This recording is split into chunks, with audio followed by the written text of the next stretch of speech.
In October of 1874, a patrol of U.S. cavalry found a burnt wagon in the foothills of the Arizona Territory. Beside it was a fresh grave, but the woman known as Carla Vance was missing. Everyone assumed she had been taken or killed by the Apache. They were wrong. The truth wasn't a tragedy of war. It was a secret kept between a desperate pregnant widow and a feared warrior named Kaylee. It wasn't a gun that saved her life. It was a single act of kindness involving a little girl's hair. This is the untold story of how a simple braid changed the fate of 3 souls and buried a dark secret forever. The Arizona sun didn't just shine, it judged. It bore down on the Dragoon Mountains with a weight that felt personal, pressing the life out of the scrub brush and the hope out of Carla Vance. Carla dropped the spade. Her hands were blistered, raw and weeping clear fluid mixed with the red dirt. She looked down at the mound of earth. It was too small. A man like Liam Vance, who had shoulders broad enough to carry a plow and a laugh that could rattle windows, deserved a mountain, not a heap of dirt beside a scorched wagon. She placed her hand on her stomach. 7 months. The baby kicked, a violent rolling motion that nearly sent her to her knees. "Hush now," she whispered, her voice cracking like dry leather. "Daddy's sleeping." She knew she was lying. Liam wasn't sleeping. He was gone, with a bullet in his back. Carla looked toward the horizon, where the heat haze shimmered like a phantom ocean. She checked the heavy Colt Navy revolver tucked into her sash. 1 chamber loaded, just 1. Liam had fired the rest before the men in the dusters, men whose faces were hidden by handkerchiefs, had ridden him down. They hadn't seen her hiding in the creek bed, terrified and submerged in the mud. She was alone. No water. No horse. And the men who killed her husband were likely still circling, looking for the deed Liam had sewn into the lining of his coat. She began to walk. By the second day, the thirst was a physical entity, a demon sitting on her chest. Her lips were cracked, bleeding. She hallucinated the sound of church bells from her childhood home in Ohio. By the 3rd afternoon, she found the shade of a twisted mesquite tree and collapsed. She closed her eyes, accepting that the vulture circling overhead was waiting for her. She prayed the baby would go first, so it wouldn't suffer. Then the shadow fell over her. It wasn't a bird. It was too large, too still. Carla forced her grit-filled eyelids open. Standing 10 feet away, silent as the rock itself, was a man. He was Apache, Chiricahua, if the stories Liam told were true. He wore high-top moccasins folded down at the calf and a calico shirt that had seen better years, stained with sweat and grease. His hair was long, black as a raven's wing, held back by a headband of red cloth. But it was his face that froze her blood. It was a landscape of scars and sun-weathered bronze, dominated by eyes that held absolutely no pity. Carla's hand moved to the Colt. It was a sluggish, pathetic movement. The warrior didn't flinch. He didn't reach for the Winchester rifle resting easily in the crook of his arm. He just watched her. "Go on then," Carla croaked, her voice barely a whisper. She pulled the heavy iron from her sash. The barrel wavered, dipping toward the dirt. She didn't have the strength to lift it. "Do it!" The warrior took a step forward. Carla squeezed her eyes shut and pulled the trigger. Click. The hammer fell on a dead percussion cap. A misfire. She waited for the bullet that would end her. Instead, she heard the crunch of gravel. She opened her eyes. The warrior was kneeling beside her. Up close, he smelled of sage, wood smoke, and old leather. He reached out, his hand large and calloused, and easily took the gun from her trembling grip. He tucked it into his own belt. He unstoppered a canteen made of a gourd. He didn't pour it into her mouth. He poured a small amount into his cupped hand and pressed it to her lips. The water was warm, metallic, and the best thing she had ever tasted. She tried to gulp, but he pulled back, shaking his head. "Slow," he said. The word was English, but thick, heavy, with an accent she couldn't place. You speak? Drink? Slow." He gave her more. Carla drank, her eyes locked on his. Why wasn't she dead? The papers in Tucson called them devils. They said the Apache left no survivors. "My husband," she gasped, pointing vaguely back toward the burned wagon, miles away. "They killed him." The warrior looked in the direction she pointed. His expression tightened, a flicker of something dark crossing his face. "White men kill white men," he said simply. "Land. Gold." He looked at her swollen stomach. His gaze lingered there, and for a second, the hardness in his eyes fractured.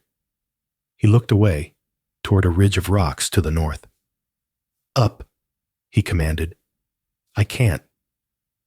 He didn't argue. He slung his rifle over his back and scooped her up. She was a tall woman, but in his arms, she felt weightless. As he carried her, she saw a horse waiting in the shade of a boulder, a paint pony, sturdy and watching them with intelligent eyes. "Where are you taking me?" she whispered, fighting the darkness that was creeping back into her vision. "High ground," the warrior said. "The men who kill your man. They track you." Carla's heart hammered. "Who are you?" He swung onto the horse, pulling her up in front of him with surprising gentleness. "Kayla," he said. The name meant nothing to her then.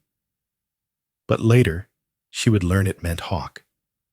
And she had just been snatched from the ground by a predator who had decided, against all logic, to become her guardian. The journey was a blur of pain and vertigo. They climbed higher into the dragoons, navigating trails that Carla couldn't even see until the horse's hooves were upon them. The air grew thinner, cooler. The red rocks turned into towering spires, a fortress of stone that no cavalryman could ever breach. They arrived at a small encampment tucked into a natural amphitheater of rock. It was invisible from below, shielded by an overhang and a thicket of piñon pines. Carla expected a war party. She expected to be traded or sold. Instead, she saw a fire pit, a lean-to made of branches and hide, and a child. The girl looked to be about 6 or 7 years old. She wore a simple buckskin dress, blackened at the hem with dirt. Her hair was a tangled, matted mess that obscured half her face. She was scraping a deer hide with a sharp stone, her movements rhythmic, hypnotic. When Kayla rode in, the girl dropped the stone and stood up. She didn't run to him. She stood respectfully, her dark eyes wide, scanning Carla with intense suspicion. Kayla slid off the horse and helped Carla down. Her legs gave way, and she sat hard in the dust. The little girl took a step back, hiding behind a wooden post of the lean-to. "Nita," Kayla said. He spoke to the girl in his own tongue, a rapid, flowing language that sounded like wind through a canyon. The girl, Nita, shook her head and pointed a small, accusing finger at Carla. She said something back, sharp, biting. Keel's face hardened. He replied sternly, pointing to Carla's stomach. Nita's eyes dropped to the pregnancy. The hostility didn't leave her face, but the curiosity dampened the anger. She turned and ran into the darkness of the small cave behind the lean-to. "She is afraid," Kayla said, turning to Carla. "She's your daughter?" Kayla nodded. He began to unsaddle the horse. "Mother is gone. Sickness. 2 winters ago." Carla watched him. A widower, A warrior raising a daughter alone in the mountains while the world below tried to hunt them down. It was a mirror image of her own terrified future. "Why did you save me, Keely?" He didn't look at her. He pulled a blanket from his saddlebag and tossed it to her. "You carry life. Apache do not kill the unborn. And—" He paused, checking the action of his Winchester. "The men who kill your husband, their leader, he wears a silver star?" Carla froze. She remembered the flash of metal on the chest of the man who shot Liam. "Yes, a sheriff, or he pretended to be." Keel spat on the ground. "Thorne. Sheriff Silas Thorne." The name hung in the air like smoke. "You know him?" "He killed my brother," Keel said, the words grinding out like stones. "He hunt my people for scalps. He want this mountain for the yellow iron, gold." Carla felt a chill that had nothing to do with the mountain air. Silas Thorne wasn't just a bandit. He was a man of the law, or what passed for it in this territory. Liam had bought a deed to a ranch that sat on a natural aquifer. Water, not gold, was the treasure. But perhaps Thorne knew something Liam didn't. "He'll come for me," Carla said. "He knows I saw him." "Let him come," Kayleigh said. He walked to the edge of the camp, looking down into the labyrinth of canyons below. "This is Apache land. Here, I am the hunter." For the next week, Carla existed in a state of wary truce. She slept in the lean-to. Keel slept outside, wrapped in a buffalo robe, his rifle never more than an inch from his hand. They barely spoke. Kayleigh brought her food: roasted rabbit, piñon nuts, and a bitter tea that settled her stomach. But the emotional distance was vast. He treated her like a burden he was obligated to carry, a piece of cargo he had to protect. But the real tension was with Nita. The little girl was a ghost. She watched Carla constantly. If Carla tried to help with the fire, Nita would snatch the wood away. If Carla tried to smile at her, Nita would scowl and turn her back. The child was wild, feral with grief and isolation. Her hair was the worst of it. It was so matted it looked painful, pulling at her scalp. It was a physical manifestation of the neglect that comes when a father is too busy surviving to be a parent. One afternoon, Kayla was gone, hunting. The silence in the camp was heavy. Carla sat by the fire, mending a tear in her dress with a bone needle Nita had left out. Nita was sitting nearby, struggling. She was trying to pull a comb made of stiff twigs through her hair. She yelped in pain, tears springing to her eyes, but she refused to cry out. She yanked harder, ripping out strands of black hair. Carla's heart broke. She knew that frustration. She knew that pain. "Stop," Carla said softly. Nita glared at her, hugging the comb to her chest. "You'll hurt yourself, little one." Carla mimed a gentle pulling motion with her hand. "Let me." Nita shook her head violently. "White demon?" she whispered. It was likely the only English she knew, learned from her father's warnings about the settlers. Carla didn't flinch. She reached into her pocket. It was the only thing she had left of her former life, other than her wedding ring. A silver-backed hairbrush. It had been her grandmother's. Liam had saved it from the fire of the wagon, stuffing it into her pocket right before he told her to run. Carla held it out. The silver glinted in the sun. Nita's eyes widened. She had never seen such a thing. "It doesn't hurt," Carla said. She brushed the ends of her own hair to demonstrate. Smooth, gentle. Nita hesitated. She looked at the trail where her father had gone, then back at the silver brush. Slowly, inch by inch, she crept forward. She turned her back to Carla and sat down in the dust, her shoulders tense, ready to bolt. Carla reached out. Her hands, usually shaking from the trauma of the last week, became steady. She touched the girl's hair. It was thick and coarse, filled with dust and burrs. "It's okay," Carla whispered. She began to brush. It took 2 hours. The sun moved across the sky, shifting the shadows of the piñon pines, but neither the woman nor the child moved. Carla worked with the patience of a saint, her fingers slick with the natural oils of the girl's hair and a bit of tallow she had found near the fire pit. The knots in Nita's hair were ancient, hardened by sap and dirt. Every time the brush snagged, Nita would flinch, her small shoulders hiking up toward her ears, but she never pulled away. She sat like a stone statue, desperate for the relief, desperate for the touch. Carla hummed. It was a tune she hadn't thought of in years, a lullaby her mother sang in the Ohio Valley. Down in the valley so low. Slowly, the chaotic mass began to yield. The dirt fell away in clumps. The burrs were teased out. Underneath the grime, the hair was midnight black and lustrous, thick as a pony's mane.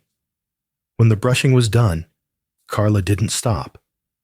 She divided the hair into 3 thick sections. Her fingers, which had known the keys of a piano and the roughness of a washtub, began to weave. She plaited the hair tight and smooth, pulling it away from Nita's face, exposing the high cheekbones and the delicate jawline that had been hidden for so long. She tied off the end with a strip of leather from her own bootlace. "There," Carla whispered, resting her hands on the girl's shoulders. "Look." She handed Nita the silver-backed brush. The girl turned it over, looking at her reflection in the polished silver surface. Nita stared. She touched her face. She touched the braid that hung heavy and neat down her back. For the first time, she looked like a child, not a survivor of a war. She looked like a girl who was loved. Nita turned around. The hostility was gone from her eyes, replaced by a profound, silent wonder. She reached out and touched Carla's stomach, her small hand feeling the swell of the baby. "Baby," Nita whispered. Carla smiled, tears prickling her eyes. "Yes, baby." The crunch of hooves on stone shattered the moment. Kayla rode into the camp, a brace of jackrabbits hanging from his saddle.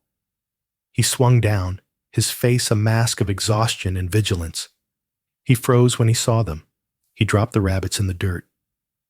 He stared at his daughter. He hadn't seen her face clearly in 2 years. Since his wife, Alope, had died of the fever, Kayla had been consumed by grief and the war with the settlers. He had kept Nita alive, fed her, and protected her, but he had stopped really seeing her. He had let her become wild because he was too broken to cultivate anything gentle. Now, with her hair braided back, she looked exactly like Alope. Kaylee took a stumbling step forward. The fierce Apache warrior who could track a lizard across solid rock looked like he had been struck in the chest. He reached out, his trembling fingers hovering near Nita's braid. "Elope," he whispered, the name slipping out before he could catch it. Nita beamed at him. She ran forward and hugged his leg, something she hadn't done in months. Kayla looked up at Carla. The suspicion that had defined his gaze for the last week was gone. In its place was a complicated mix of shame and gratitude. He saw the silver brush in Carla's hand. He saw the tenderness in her posture. He realized then that he hadn't just saved a helpless white woman. He had brought a mother into a camp that was starving for one. That night, the dynamic changed. Keel didn't sit in the silence of the dark. He sat by the fire. He took his knife and carved a slice of the rabbit, handing the choicest piece not to Nita, but to Carla. "Eat," he said softly, "for the little warrior inside." "It's a girl," Carla said, surprising herself. "I feel it." Kayla nodded. "Girls are strong. They carry the future." He poked the fire. "Tomorrow we move. Thorn is getting closer. I found boot prints at the lower creek. He has a tracker. A Yaqui scout who sold his soul for whiskey." "Where do we go?" Carla asked. "I can't ride much longer, Kaylee. The baby, it's soon." Kayla looked at the braid swinging down his daughter's back as she slept near the fire. He looked at Carla. "The sky caves," Kayla said. "High up, near the eagle nests. Thorn cannot bring horses there. It is hard climb, but you must do it." "I'll do it," Carla promised. "I'm not dying in this dirt." The climb to the sky caves was a torture designed by the devil himself. It took 2 days of scrambling over scree and navigating ledges barely wide enough for a mountain goat. Carla's boots were shredded. Her breath came in ragged gasps that burned her lungs. But every time she faltered, Kaylee was there. He didn't carry her. He couldn't. The path was too narrow. But he offered a hand, a rope, a steadying presence. Nita stayed close to Carla, acting as a second guardian. The girl would scramble ahead, find a foothold, and point to it, waiting for Carla to place her boot there. The braid Carla had woven became a symbol of their alliance. Every morning, Nita would sit before Carla, wordlessly handing her the brush. It was a ritual that grounded them as the world below fell into chaos. They reached the sky caves just as the weather turned.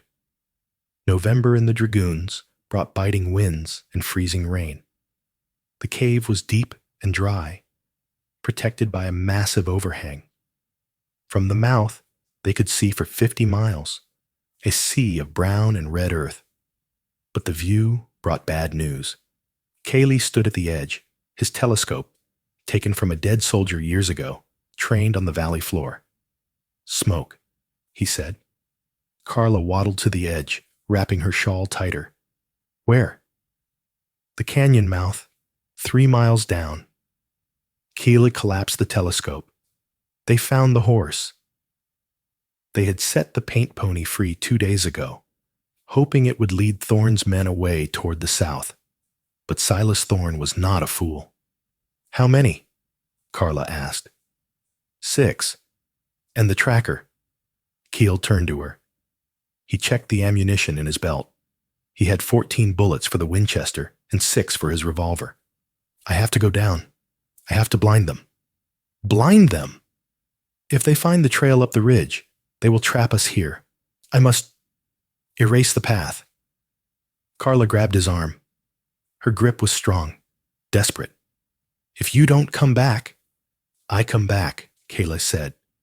He looked at Nita, who was arranging rocks in the back of the cave. "I have reason to come back now." He left at dusk, slipping into the shadows like a spirit. Carla was alone with the girl. The wind howled outside, sounding like the screams of dying men. Night fell, heavy and suffocating. Hours passed. Carla couldn't sleep. Her back ached with a rhythmic tightening pain that she was trying to ignore. "Not yet," she prayed. "Please, not yet." Then she heard it. Not the wind. The scuff of a boot on stone. It was close, right outside the cave entrance. Carla signaled to Nita.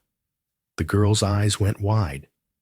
Carla put a finger to her lips and pointed to the deepest recess of the cave behind a pile of boulders. Nita scurried into the hiding spot, silent as a mouse. Carla picked up the heavy piece of driftwood Kaylee had brought up for the fire.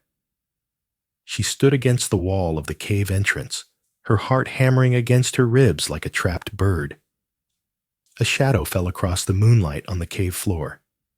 A hat, the barrel of a rifle. A man stepped in. He wasn't Keeley. He was huge, wearing a duster coat that smelled of wet wool and stale tobacco. He held a lantern in one hand and a revolver in the other. "Well now," a voice rumbled. It was gravel and slime. "Tracker said the tracks ended, but I smelled a woman." It was one of Thorne's deputies, a man Carla recognized from the attack on the wagon. He raised the lantern, illuminating the cave. He saw the fire embers. He saw the bedrolls. "Come on out, Mrs. Vance," he sneered. "Sheriff Thorne just wants a chat, and that deed." Carla didn't breathe. She was in the shadows to his left. He took another step in. "I know you're here. I hear you breathing." He turned, the lantern swinging. He saw her. "There you—" Carla swung the driftwood with every ounce of strength she possessed. It connected with the side of his head with a sickening thud. The man grunted and stumbled sideways, dropping the lantern. The glass shattered, and the oil ignited on the stone floor, casting up a wall of sudden, flickering fire. He wasn't unconscious. He shook his head, roaring in anger, and raised the gun. Carla was frozen. She couldn't move fast enough. Bang! The shot was deafening in the enclosed space. Carla flinched, expecting the bite of lead. But the deputy jerked backward. A red flower bloomed on his chest. He crumpled to the floor, dead before he hit the stone. Carla looked toward the cave mouth. Nita stood there. She was holding Kayleigh's heavy Colt revolver, the one he had left behind in the saddlebags, just in case. She held it with two hands, the recoil having knocked her backward into the dirt. Her eyes were wide, terrified, but her jaw was set. She had saved Carla. The girl who used to hide behind posts had just killed a man to protect her father's friend. Carla rushed to her, kicking the deputy's gun away. She grabbed Nita, pulling her into a fierce embrace. "I've got you! I've got you!" But as the adrenaline faded, a new pain ripped through Carla. A sharp, watery snap echoed in the quiet cave. Carla gasped, clutching her stomach. She looked down. Her water had broken. Outside, a voice echoed up from the canyon walls below. A voice amplified by the canyon acoustics. "Vance! We heard that. We're coming up." It was Silas Thorne. Carla sank to her knees. She was in labor. Kayla was missing. And the devil was climbing the stairs. Pain is a universe. It swallows everything. Time, fear, logic. Carla lay on the buffalo robes, sweat matting her hair to her forehead. The contractions were coming hard and fast, riding on top of one another like storm waves. Every muscle in her body was locked in a spasm of agony. Nita was terrified, but she was brave. She was doing what Carla told her, wiping her forehead with a damp cloth, feeding the small fire to keep the cave warm. "Keela," Carla groaned through gritted teeth. "Where is he?" It had been an hour since the deputy died. The body had been dragged to the edge and pushed over, a grim warning to those below. It bought them time, but not much. Thorne knew exactly where they were now. Crack thump. A rifle bullet chipped the stone near the cave entrance. They were pinned down. Thorne's men had found a vantage point on the opposite ridge. They were firing blindly into the cave mouth. Carla screamed as a contraction ripped through her. "Push!" a voice commanded. Carla opened her eyes. Kayla was there. He had returned, not through the main entrance, but through a fissure in the back of the cave, a chimney chute barely wide enough for a man. He was covered in blood, but it didn't look like his. He was panting, his chest heaving. "Kale, they're outside." "I know," he said. He moved to her side, his hand surprisingly steady. "I took out the tracker, but Thorne has 3 men left. They're climbing the face." "Give me a gun," Carla gasped. No, Kayla said. He looked at her dilated pupils. You fight the life battle. I fight the death battle. He turned to Nita. He spoke rapidly in Apache. Take the pistol. Go to the back fissure. If they get past me, you know what to do. Nita shook her head, tears streaming. She didn't want to leave them. Go! Kaylee roared. It was the first time he had raised his voice to her. Nita grabbed the heavy Colt and retreated into the shadows. Kaylee positioned himself behind a boulder at the cave mouth. He checked his Winchester. 4 rounds left. Why is he doing this? Kaylee asked, looking back at Carla between shots. Land is not worth this. Not this much hate. Carla gripped the furs. It's not just the land, she panted. The deed. Liam said, the aquifer connects to the railroad line. The water rights. They're worth millions. Thorn. He already sold them before he owned them. If he doesn't produce the deed, the investors will hang him. Greed, Kayla spat. He fired a shot. A scream echoed from the ridge. The white man's disease? Kayla! Carla arched her back, a guttural cry tearing from her throat. The baby! It's coming! Kaylee dropped the rifle and scrambled to her. He had seen foals born. He had helped Alope. But this was different. The air was thick with gunpowder and death. Head is crowning, Kaylee said. Push, Carla. Push with the pain. I can't. You walked through the desert. You braved the Apache. You are strong, Kaylee shouted, his voice cutting through her panic. Push! She pushed. She screamed, her voice mingling with the ricochet of a bullet that sparked off the cave wall just inches from Kaylee's head. He didn't flinch. He didn't duck. He stayed focused on the life entering the world, ignoring the men trying to take them out of it. Again, Kaylee urged. Carla gave one final, earth-shattering push. The baby slid into Kaylee's rough, calloused hands. Silence. For a terrifying second, there was no sound. Then a thin, high-pitched wail pierced the air. It was a sound of pure life, defiant against the gunfire. A girl, Kaylee whispered, a smile breaking his scarred face. A little warrior. He quickly tied the cord with a strip of rawhide and cut it with his knife. He wrapped the screaming infant in a piece of clean flannel and placed her on Carla's chest. She's beautiful, Carla sobbed, clutching the slick, warm bundle. Stay down, Keel said, his tone shifting instantly back to the warrior. He grabbed his rifle. Keely, look out! Nita screamed from the back of the cave. A shadow loomed at the entrance. Silas Thorne had made the climb. The sheriff stood there, his silver star glinting in the firelight. He was panting, his face scratched and bleeding from the ascent. He held a double-barreled shotgun leveled directly at Keel's chest. End of the road, Indian, Thorne wheezed. He looked at Carla and the newborn. A sick smile twisted his lips. And another mouth to feed. Shame. Keel froze. His rifle was on the ground, too far to reach. The deed, Mrs. Vance, Thorne demanded, stepping closer. Hand it over, and I might make it quick. Carla looked at the baby. She looked at Keel. She looked at Thorne. It's not here, Carla said softly. Don't lie to me.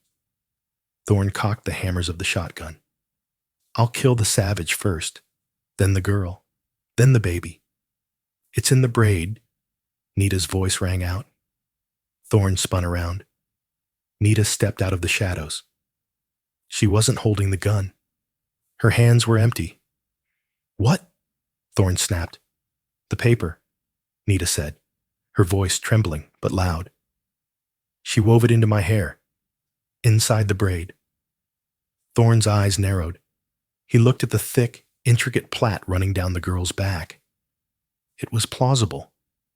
A tight braid could hide a rolled piece of thin paper. "Come here, girl," Thorne commanded, lowering the shotgun slightly as he reached for Nita with his free hand. "Turn around." Nita walked forward. She turned her back to Thorne. Keeley tensed, his eyes locked on his daughter. Thorne reached for the braid. His fingers touched the hair. "Smart," Thorne muttered. "Very Nita dropped to the ground flat on her stomach.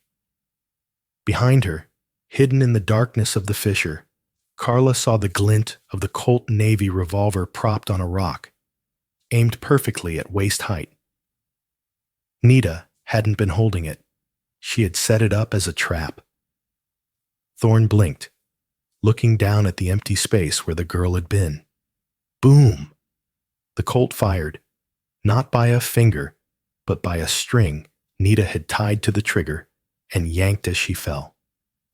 The bullet caught Silas Thorne in the gut. The shotgun blasted into the ceiling, raining dust down on them. Thorne staggered back, clutching his stomach, his face a mask of shock. He teetered on the edge of the cave mouth. He looked at Keel. He looked at the little girl who had outsmarted him. He took one step back into nothingness.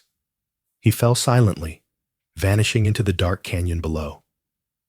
The silence that followed Silas Thorne's fall was heavier than the gunfire. Inside the cave, the dust settled on the sweat-slicked skin of Carla and the bloodied shirt of Keeley. The only sound was the rhythmic, indignant cry of the newborn girl, a sound that echoed off the stone walls and announced to the mountain that life had persisted. Keel moved first. He crawled to the edge of the precipice, keeping low. He looked down into the gloom of the canyon. There was no movement below, only the stillness of the rocks. But across the ridge, on the opposing cliff face, he saw the remaining deputies. They had seen their leader fall. They had seen the muzzle flash of a gun that wasn't supposed to exist, wielded by a ghost in the dark. The psychological weight of the Dragoon Mountains, the legends of the Apache spirits, the impossible terrain, finally broke them. "They run," Cale said, his voice raspy. He watched the men mount their horses in a frantic scramble, abandoning their supplies, riding hard for the valley floor as if the devil himself were nipping at their heels. Keel slumped back against the cave wall. The adrenaline crashed, leaving him shaking. He looked at Nita. The girl was still lying on the floor, staring at the empty space where the sheriff had stood. She looked small again, the ferocity of the moment replaced by the shock of what she had done. Carla, clutching the baby to her chest, reached out a hand. "Nita." The girl crawled over, burying her face in Carla's shoulder, careful of the infant. She sobbed, dry, hitching breaths. "You saved us," Carla whispered, stroking the braid that had been the center of the deception. "You brave, brave girl. Was it really in your hair?" Nita pulled back, wiping her nose. She shook her head. "No," she whispered. "I lied." Kayla let out a laugh, a sharp barking sound of pure disbelief. "You lied to a man holding a shotgun? I saw you do it," Nita said to her father, "with the traitor. You said, if the eyes look at the hand, the mind does not see the knife." He looked at my hair. He did not see the gun. Keeley looked at Carla, his eyes shining with a pride so fierce it looked like pain. "She is Apache," he said. They stayed in the sky caves for 3 more days. Carla was too weak to move, and the baby needed warmth. Keeley ventured down to scavenge supplies from the abandoned camp of the deputies. He brought back coffee, bacon, and blankets. For those 3 days, the cave became a home. It was a strange, suspended reality. A white woman, an Apache warrior, a half-wild girl, and a newborn. bound together by blood and gunpowder. They spoke of the future, tentatively. "You cannot go back to the town," Keel said on the second night, feeding the fire. "The law there is corrupt. Even with Thorn dead, his friends will want the land." "I have the deed," Carla said. She reached for the silver-backed brush that sat near her bedroll. She twisted the handle. It unscrewed, a secret compartment Liam had shown her years ago. From the hollow handle, she pulled a tightly rolled parchment. It was never in the coat. It was here. Always here. Cale stared at the brush. The same brush Carla had used to tame Nita's hair. The same brush that had built the bridge of trust between them. "Irony," Kayla muttered. "The white man searches the world for treasure, but does not look in the hand that grooms him." "I can't run the ranch alone," Carla said, looking at the fire. "Not with a baby. Not with the wolves circling." She looked at Kaylee. The question hung in the air, unspoken but heavy. Kaylee looked at Nita, who was sleeping with one hand holding the baby's blanket. He looked at the vast, brutal land outside. He had spent his life fighting the encroaching tide of settlers. But this settler, she was different. She had not tried to change him. She had not tried to kill him. She had braided his daughter's hair. "The mountains are cold in winter," Kaylee said simply. "The ranch has a roof." It wasn't a declaration of love, nor a surrender of his heritage. It was a truce. A pragmatic alliance forged in the fires of survival. On the fourth day, they began the descent. Kaylee carried the baby in a sling made of buckskin. Carla leaned on Nita. When they reached the valley floor, the burnt remains of Carla's wagon were still there, a scar on the landscape. But they didn't stop. They walked past the ashes, toward the green strip of land near the aquifer, toward the future. 5 years later, the summer of 1879, the Arizona Territory had changed. The raw, bleeding edges of the frontier were beginning to scab over with the arrival of the telegraph wires and the iron rails of the Southern Pacific. But the Vance Ranch, tucked into the shadow of the Dragoon Mountains, felt like a world apart, a kingdom carved out of red dust and sheer will. To the naked eye of a traveler passing on the distant road, it looked like a miracle. In a valley known for swallowing men whole and spitting out their bones, the Vance spread was a splash of defiant green. It wasn't just luck. It was engineering born of two worlds. The irrigation ditches weren't dug in the straight, wasteful lines of the white settlers. They curved with the land, lined with river stones in the ancient Apache method, guiding the precious aquifer water to the roots of corn, squash, and the heavy-laden boughs of peach trees. Carla Vance stood on the porch of the main house. It was no longer the charred husk of a wagon or a lean-to. It was a fortress of adobe and timber, built low to the ground to keep the heat out and the warmth in. She wiped her hands on her apron, her knuckles swollen from the morning's work. She was 32 years old now, but the mirror showed a woman of 40. The sun had etched fine lines around her eyes, not lines of worry, but the squint lines of a woman who was always watching the horizon. She wore a dress of sturdy blue calico, but beneath the folds of the skirt, strapped to her thigh, was the cold weight of the Colt Navy revolver. The war with the elements was mostly won, but the war with men never truly ended. "Sarah, keep away from the breaking pen." Carla's voice rang out, sharp and clear. A squeal of laughter answered her. A golden-haired girl, 5 years old and fast as a jackrabbit, tore across the yard. She was the child of the cave, the baby born in gunpowder smoke. She had never known the fear her mother lived through. To Sarah, the ranch was a playground, and the towering mountains were just walls to keep the rest of the world out. Chasing her was a blur of dark hair and buckskin. Nita. Nita was 12 now, standing on the precipice of womanhood. She moved with a fluid grace that made the ranch hands, drifters and cowboys hired from Tucson, stop their work and watch. She didn't walk. She flowed. She wore a dress like Carla's, but on her feet were high-top moccasins, silent on the hard-packed earth. Her hair, once a matted curtain of neglect, was now her crowning glory.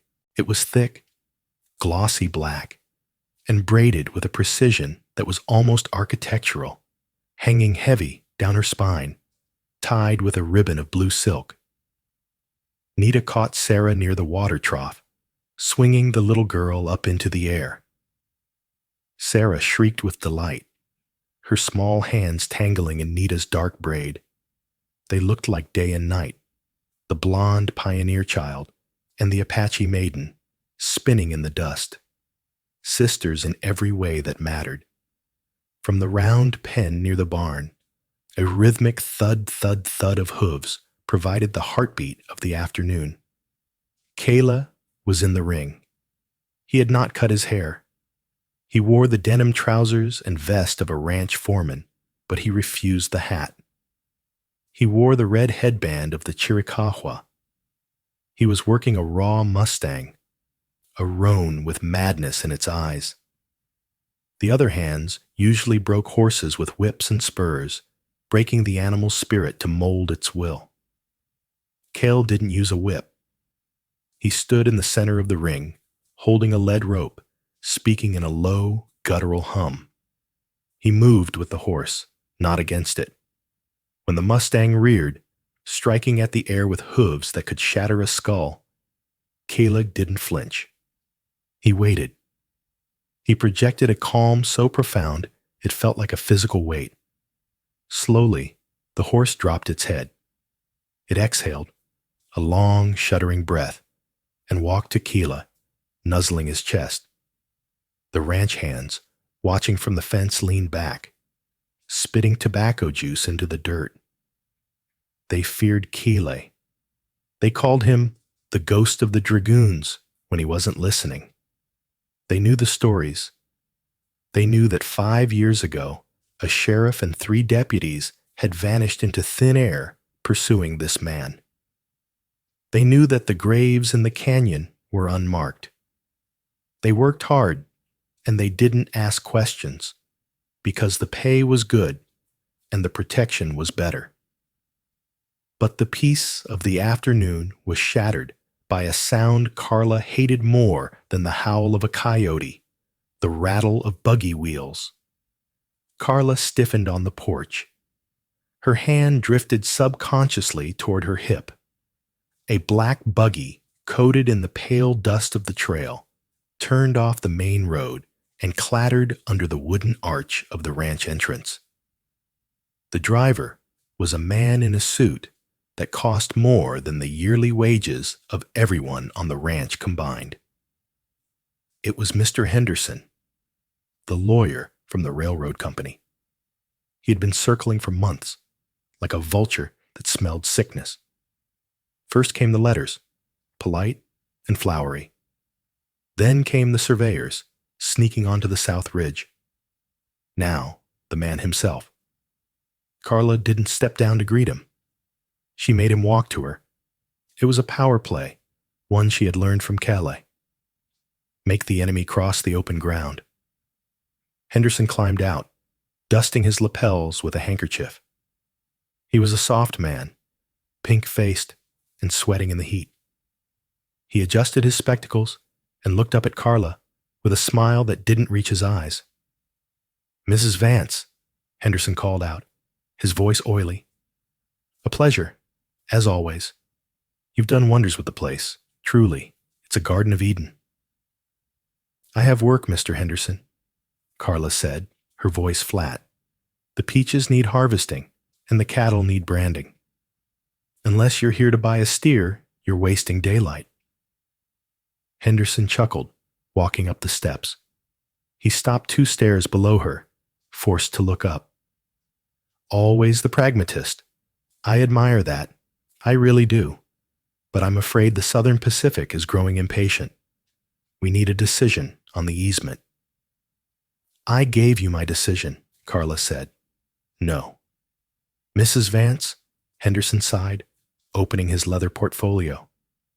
We are talking about progress. The railroad is coming. You can't stop it. We need access to the lower creek for the steam engines. We are offering you a fair price, more than fair. The creek feeds the aquifer, Carla said. You drain the creek. You salt the well. I know how the water table works, Mr. Henderson. If I sell you the water, I kill this ranch, and I am not selling. Henderson's smile vanished. The mask slipped. Well, that brings us to the uncomfortable part. The company has been looking into the original deed, the filing from 1874. He pulled a paper from his bag. There are irregularities. The signature of the late Sheriff Thorne is missing from the final survey confirmation. The name hung in the air. Thorne. Carla didn't blink.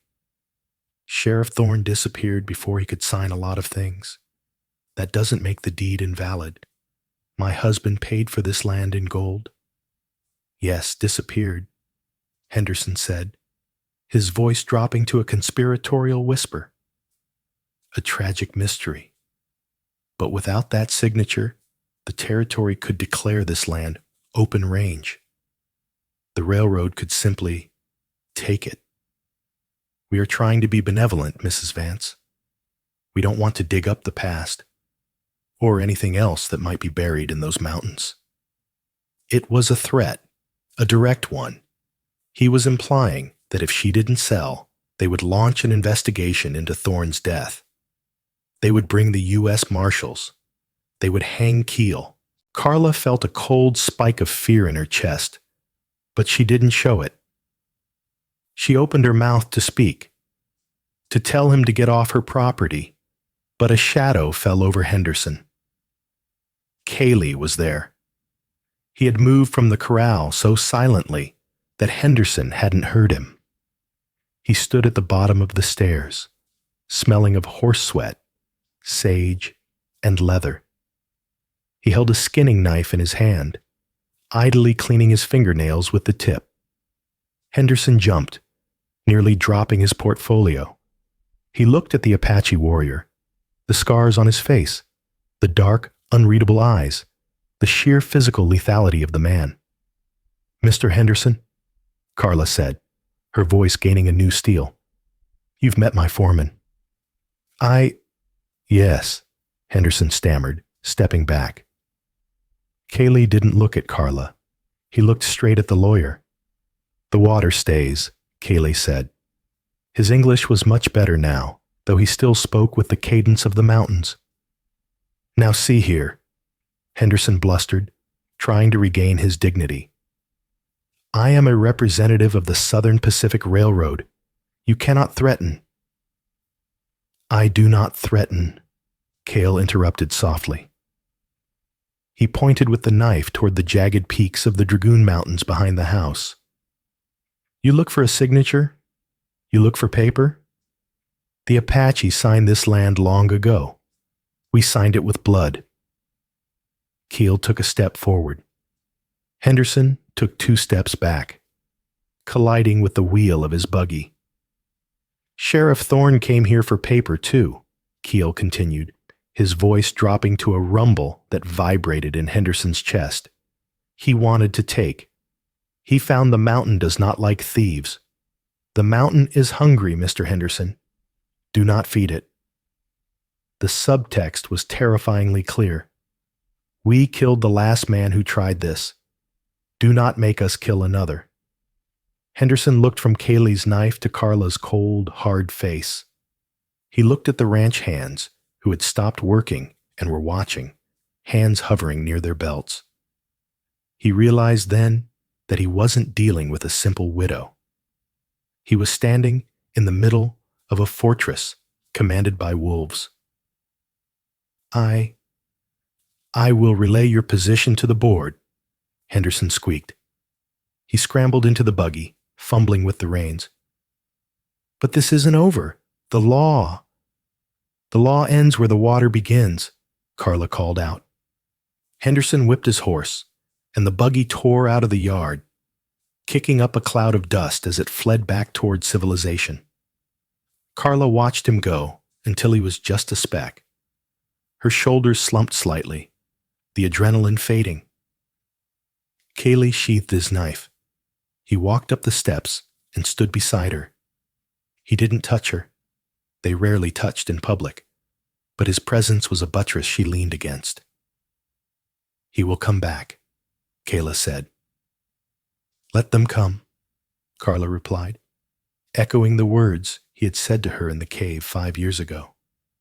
"We have money now. We can hire lawyers of our own. We'll fight them in the courts, and if that fails—" She tapped the Colt on her hip. "If that fails, we go back to the sky caves," Kayla finished. They shared a look. It wasn't a look of romance, though there was love there, deep and weathered as the stone. It was the look of two soldiers in the same trench. That evening, the desert cooled, painting the sky in violent, beautiful streaks of violet and bruised orange. The air smelled of roasting chili peppers and wood smoke. They sat on the wide porch. This was their time. The hands were in the bunkhouse. The world was quiet. Carla sat in her rocking chair. Nita sat on the floorboards between Carla's legs. Sarah was asleep on Keeley's lap, her thumb in her mouth, exhausted from the day. Carla picked up the silver-backed brush, the same one that had survived the wagon fire, the desert, and the war. She began to brush Nita's hair. Stroke, stroke, stroke. It was a rhythm that anchored their lives. 5 years ago, this act had saved them. It had turned a feral child into a daughter. It had turned an enemy into an ally. It had hidden the deed that saved the land. "Mama?" Nita asked softly. She called Carla Mama now, though she still spoke to Kaylee in Apache. "Yes, child? Did you mean it? That we would fight the railroad?" Carla paused, the brush resting on the silk of Nita's hair. She looked at Kaylee. He was watching the darkening mountains, his profile sharp against the stars. "We fight for what is ours, Nita," Carla said. "The world is full of men like Henderson.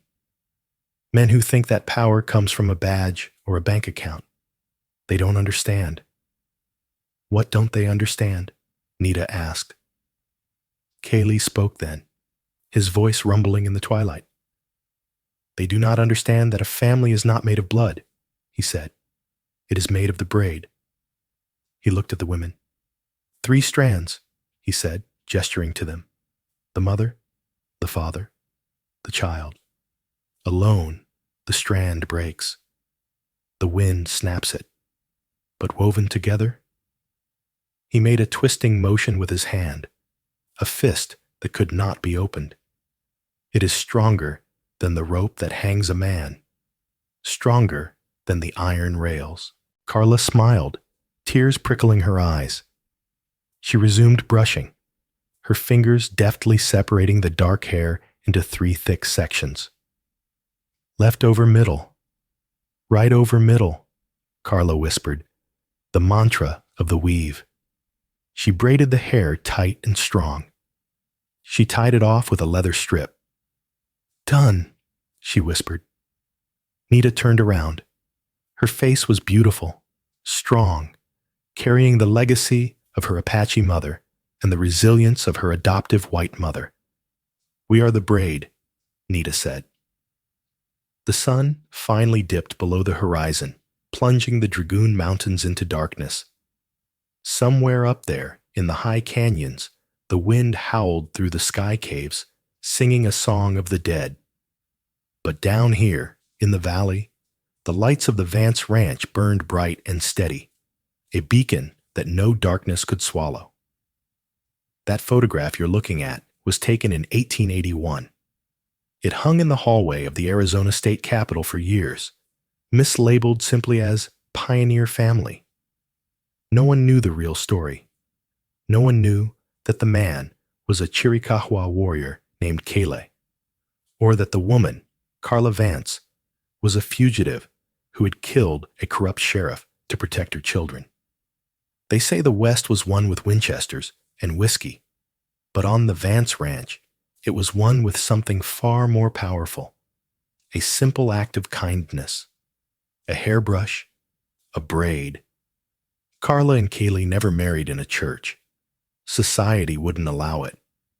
But they lived on that land for 40 years.